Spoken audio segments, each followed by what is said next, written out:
Hello everyone and welcome to the Weekly Rewind live presented by Attractions Magazine. I am your host, Banks Lee. Hello everyone, welcome to our live episode of Weekly Rewind right here on our Facebook page at facebook.com/Attractions Magazine. Seeing everyone here in the chat. Hello Aiden, hello Neil, Elizabeth, thank you for joining us here. We'll get right into it here because I see Aiden's already asking a question here. Aiden wants to know, any ideas on an exact date for when Fast and Furious Ride opens at Universal Studios? You know what? No idea. All we know right now is spring 2018. So could be any time between now and June they could open it. Universal hasn't announced an official opening date yet, and we don't know anything about possible soft openings at this time, but it could happen at any time. So we're ready to go out there and cover it for whenever it does soft open, and whenever it officially opens, you'll find out exactly when it opens when we know. So just stay tuned to all our social medias. Hello James, hey Craig, Trevor, Michael, good to see you, everyone. Welcome to Weekly Rewind. Let's jump into it here. Let's head on over to Twitter. Take a look at the past week's posts from all of our social media pages. Of course, Twitter at Attractions. Starting off here, of course, this is big news. We've talked about it on the Attraction Show, but I just want to talk a little bit about it here.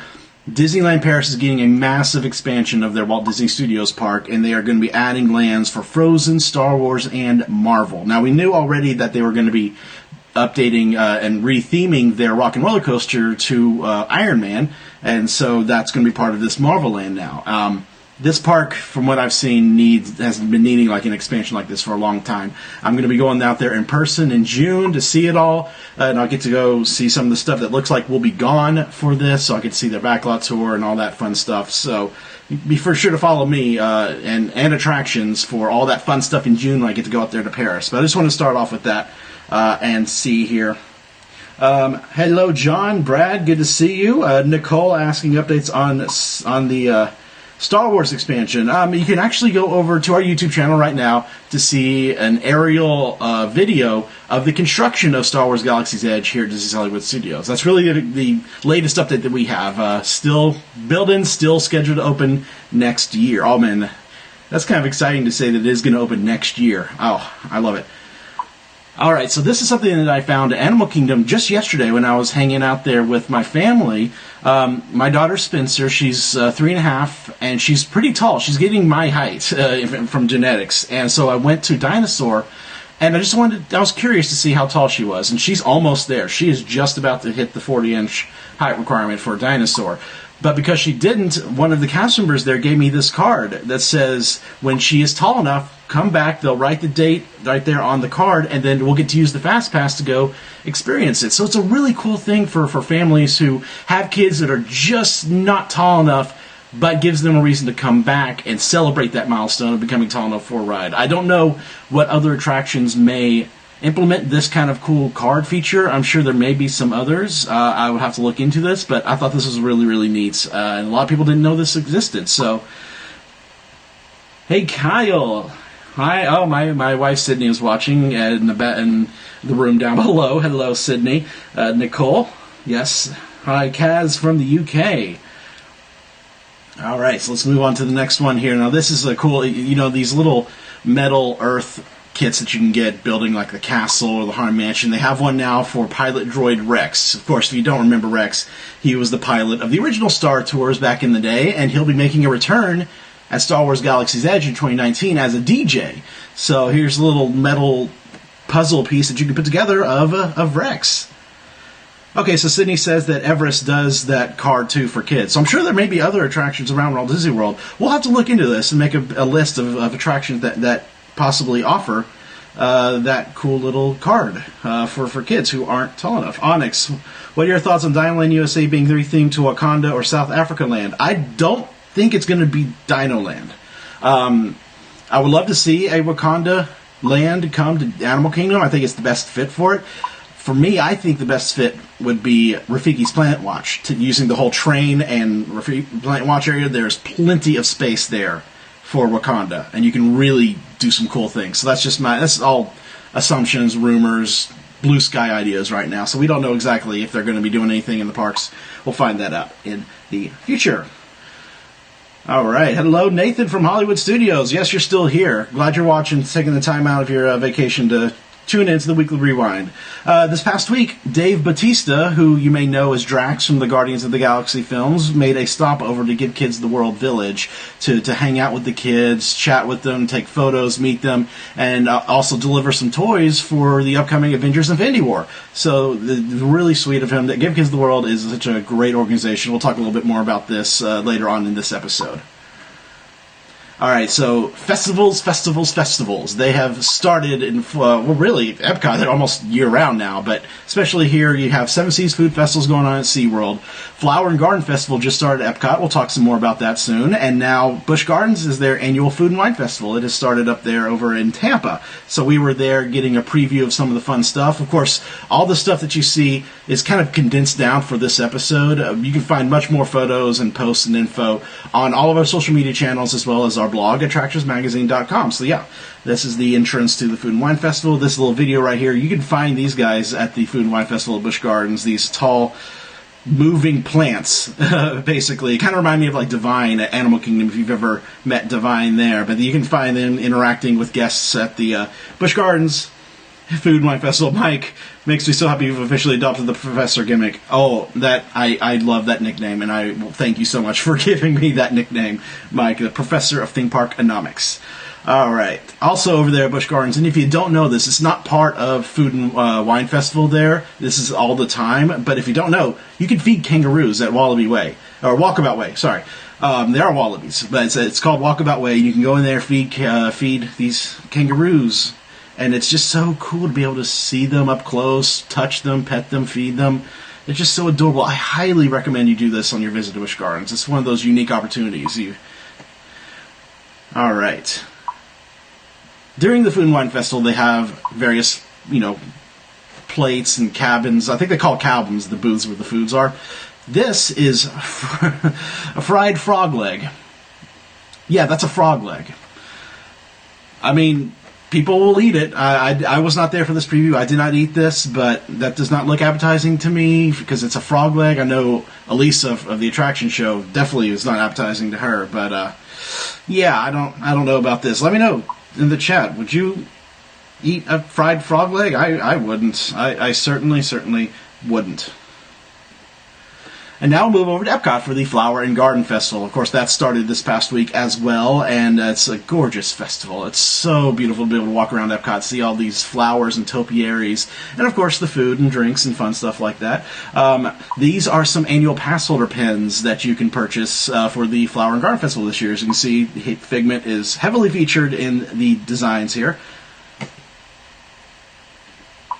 And then, of course, a lot of the booths are very popular, especially on weekends. And this is the line for the Smokehouse over outside the American Adventure. This is one of the most popular booths at the Flower and Garden Festival. So just be wary of you might be waiting a little long for some some food. I'm seeing some of the comments here now. Yeah, frog legs are excellent. Okay. Sydney says, poor Kermit. Bill's also saying that they taste like fried chicken. Yeah. I'll take your word on it. I can't do it. No, can't. Not gonna do it. Not gonna do it. Alright, so some more stuff in the chats here. Neil is asking, how much does it cost for 4 adults meal in Orlando, and what's the weather there?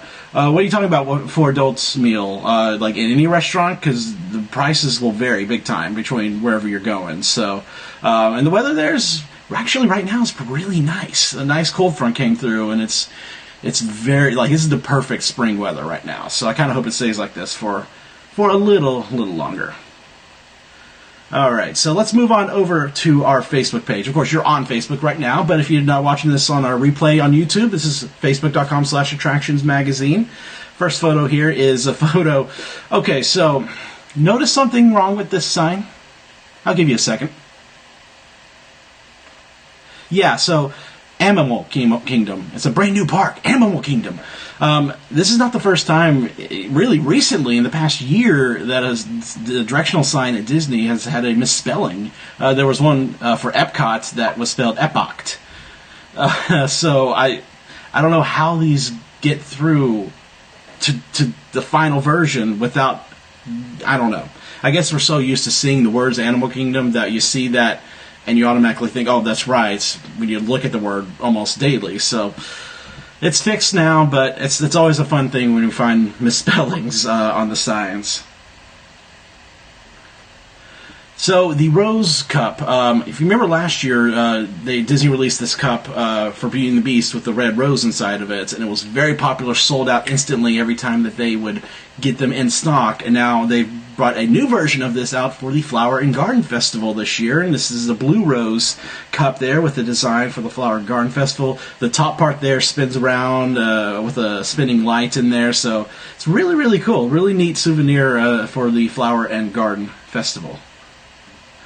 Also on Facebook, I shared this on all social medias as well. This is a new Dooney and Burke Magic Band that I just noticed was on sale recently. The design is very similar to some of the new designs that they've come out for several shirts and merchandise for 2018. And this is a beautiful band. It's cream colored, so it's off-white. It includes that little Dooney and Burke slider for the Magic Band, and the designs. I just love the compass with all the park icons. Of course, as a Tower of Terror fanatic, I love that Tower's featured right there on it. I had to get this for myself because it's a beautiful band. It is on the pricey side because it's Dooney and Burke, $48 plus tax. Of course, you can add any sort of discounts like annual pass holder discounts to the price. Matt is saying that I'll pull it back up here. This is officially, it's a violet rose. Okay, so it's not blue, it's violet rose. So that's, thank you for the correction there, Matt. So, but yeah, I try not to buy much Magic Bands anymore unless they have Tower of Terror on it, and I had to make an exception for this. It's a beautiful band, and the box it comes in is really cool. You can go check out the other photos on our social media channels. Let's take a look, dive in here to the comments some more. Yeah, Bill, it is definitely beautiful out right now. He's also said Reedy Creek stopped using spell check a year ago. Yeah, apparently they have. So some fun stuff. But they don't leave it out too long. Once they figure out and it blows up on social media, then they go and change it. So, all right, moving on over to our Instagram. Instagram, of course, you can find us over there at Attractions Magazine. There's going to be a couple of Snapchats in here too. I don't have a section for Snapchat just yet, but you can find us at Snapchat at Attractions Mag, M-A-G. So let's hop on in here. This is a beautiful aerial photo of Epcot. This is taken by Elisa's husband, Jonathan, from Sublime Image Photography.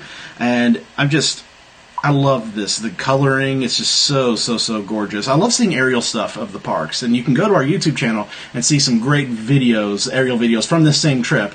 Jonathan was taking photos. Theron was taking videos. We have a video construction of Galaxy's Edge. We have construction of Margaritaville Resort. And then today we just posted an aerial look at Pandora, the World of Avatar. So just go check that out. And then, of course, our next spring issue of Attractions Magazine will feature a lot more photos of the parks. So definitely subscribe to us and check out the next issue for that. Roy says, I really enjoy the Pig-Eyed Mickey design on the recent merch. Yes, me too, Roy. Me too.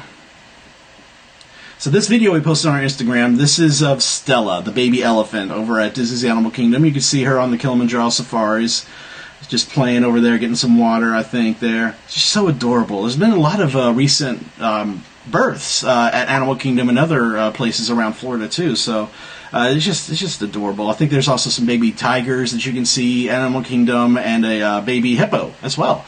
So, love is in the air. All right, moving on over here, too. This is the Voodoo Donuts. Of course, this is coming to Universal City Walk at Universal Orlando Resort. Brand new restaurant, and the sign for it is now out outside the restaurant. This is located right next to the NBC Sports Grill and Brew. No opening date just yet.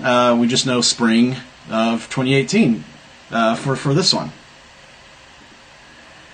All right, so some fun merchandise that we found over at Disney Springs this past week here. On the left there, leaving work on a Friday, pretty much. Although a lot of us don't really have a regular work week. Friday is just a regular day to us. But, of course, and then Solo, Star Wars Stories coming out soon. They already got some merchandise for that, and I'm really digging the classic vibe to that.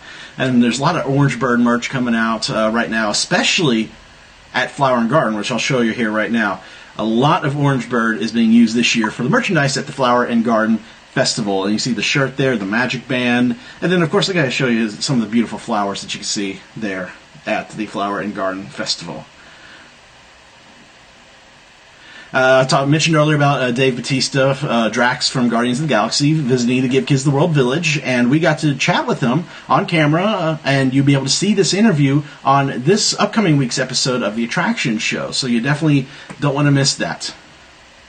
Alright, let's hop into the chat here. Sean, I know Matt already answered this, but Sean is asking, has construction started on the Tron ride at Magic Kingdom? Yes, it has. Right now it's only land clearing of the trees. Nothing's gone vertical just yet, but they have started, so that's a good sign. My wife, ladies and gentlemen, I love her to death. For some reason it's not letting me pull it up here, but she says she's calling nonsense about my Magic Bands collection. She says mine rivals Disney's, which, yeah, it probably does. Yeah.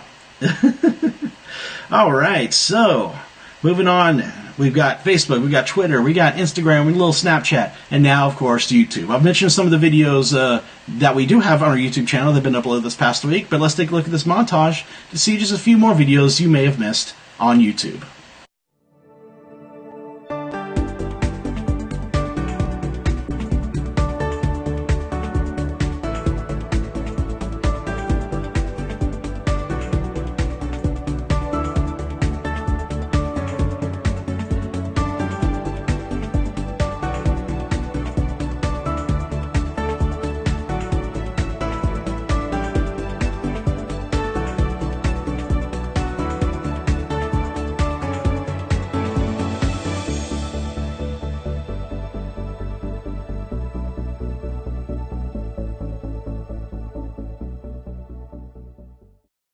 All right, so that's a look at some of our YouTube stuff from this past week. Let's chat a little before we get going. We're reaching the end of the show, but I want to talk to you guys. So if you have any questions, feel free to post in the chat right now. I saw someone also mentioning again about details, updates on Supercharged. I mentioned that at the top of the show, but if you missed that, looks like it's pretty much finished. We're just waiting on Universal to announce an opening date. So sometime this spring, anytime between now and June, we could see it opening. Could see it soft opening really anytime. So we'll figure it out. And of course, you follow us on all our socials, and we'll post exactly when the opening day is announced and when we hear soft openings have started. Michael is saying that the Flower and Garden shirt, Mickey Minnie, looks really, really cool. Yeah, here, I'll pull it back up here. Let's see. Where are you? Here you are. Yeah, I really like that. I love that design. I love the orange bird being featured as well. It's really, really, really neat. Really neat. John is asking, who are you looking forward to seeing live at Mardi Gras? You know what? I don't really do the concerts. I can't do really crowded situations. I do get a bit claustrophobic, so I try to avoid the concerts as much as I can, unfortunately. If it's someone I really want to see, I'll go. I would have loved to go see the Beach Boys with John Stamos. They were at Universal recently, but with my wife working and having a kid on the way, it does get kind of hard to go out and go see concerts like that. But if I ever get a chance, I'll try and go, but really, there's no one right now on the list that I want to go and brave the crowds and see right now. All right, Kyle is asking, let's see if I can get this up here. Oscars are tonight. Who's your favorite nominated movie? Okay, so it's only got one nomination, but The Florida Project. I think it was the best movie of 2017. I highly recommend you go see it, especially if you're a fan of Walt Disney World, because it's a really real look at how people are living here in Kissimmee, especially on 192 and the motels out there. It's funny, it's heartbreaking, it's charming, it's the best movie of 2017, and I think Willem Dafoe deserves the Academy Award for Best Supporting Actor for this movie. But you can go to our YouTube channel. We have an interview with Chris Bergosh, who was the co-writer of The Florida Project. So if you want to learn some more details about that movie, you can go check out that interview with him. Melissa is saying, I am so sad that you're not doing the show anymore. Me and my family really miss seeing you. You made that show funny and upbeat. Thank you, Melissa. I miss doing it, but I'm still doing it. I'm just not hosting. I'm just not on camera. I'm still editing it. I'm still trying to make it as fun as I can make it in the edits and on camera, behind the camera, I should say. So please keep watching. I know a lot of people miss me being on the show, but it would really upset me if you stopped watching just because I'm not on camera, because I'm still a major part of the show. It's still my love, and I don't want you guys to stop watching just because I'm not on anymore. That's why I'm doing this show. That's why I have other fun projects coming up that you'll see me on. In fact, you know what? I'm going to announce it right now. Surprise announcement. If you've ever heard of our Attractions Adventures vlog, we do that off and on when we have the content. It started off with Matthew in Shanghai, showcasing Shanghai Disney and China and stuff like that. Then Quinn took it over on his Asia trip and on a Disneyland trip, and it's basically just our vlog that showcases stuff outside of our Orlando bubble. So I'm taking over Attractions Adventures for a little bit. I'm going to Silver Dollar City in Branson, Missouri next week, and I'm going to do some vlogging there from that park. That'll be part of that show, and then it'll go on another month-long hiatus or so, and then this summer, maybe late June, early July, I'm going to start it back up because I'm vlogging the heck out of our Paris trip with my wife and I, because we're going to Paris, we're going to Disneyland Paris proper, so we have a lot of vlogging, and that's all going to be on Attraction Adventures, so you'll see a lot of me on there, so I'm very, very, very excited about that. Michael says that his mom and I met John Stamos last year at Disney's California Adventure. Yeah, I would love to meet John Stamos. I'm very jealous of anyone who gets to meet John Stamos. Yes, Roy, I'm now a vlog buddy with you guys. So, yeah, teach me the ropes. I've never vlogged before, so I need pointers. Roy, help me. All right, guys. So it's been a lot of fun doing this. I love doing the Weekly Rewind. So please, continue tuning in every Sunday live right here on our Facebook channel at facebook.com/attractionsmagazine. 2 p.m. Eastern Standard Time. Replays we put up on YouTube at the end of the day. And if you're watching us right now on the YouTube replay, then please, if you have a chance, come join us live on Sunday. We'd love to chat with you. I love chatting with everyone in the comments. So thanks so much for joining us, guys. We will see you next Sunday, same time, same place. Have fun. We'll see you later.